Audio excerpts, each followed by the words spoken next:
dodaqlarda dilə gəldi tüfənglər. Mənim atam uzaqlarda, cəbhələrdə bir əskər, cəbhələrdə bir əskər. Anamızın laylaları nennilerde pozuldu. Arzuladık ilk baharı, İsteğimiz yaz oldu, İsteğimiz yaz oldu. Sen ey uşağım, sen bizden uzak düştün artık. Desen yeller apardı, ya soyuq eller apardı.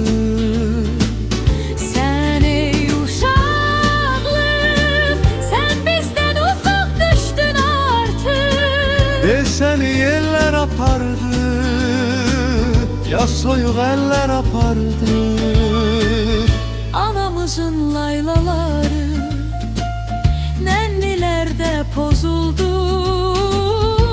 Arzuladık ilk baharı, İsteğimiz yaz oldu, İsteğimiz yaz oldu.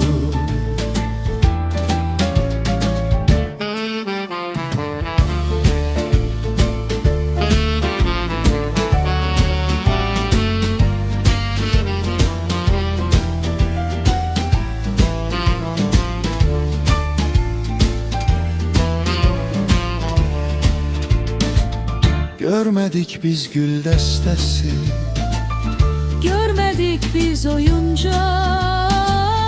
ata sesi ana sesi, eşitmedik doyunca, eşitmedik doyunca.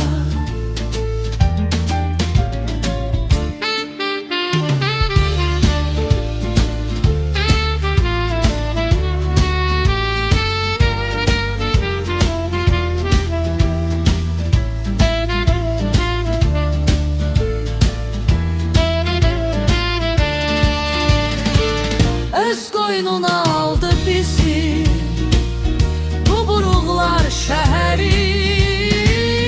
Yarı böldük tikəmizi, gözlədi yaz səhəri.